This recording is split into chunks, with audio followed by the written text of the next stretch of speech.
Hello everybody and welcome. In this video I will show you how to enable background sound for your headphones Powerbeats Pro with using your iOS device. You have to start by open settings, then click on your headphones. After that scroll down and click on accessibility.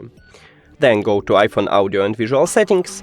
And right here in second line we have background sound, so click here and click to enable it. Now you can change a sound to play for, let's say, night, and change a volume of this sound, change a volume with media, here play sample, or click to stop sound when locked. That's it. Thank you for watching this video. If you found it helpful, please consider subscribing to the channel and leave the like on the video. It's really important to us. See you later!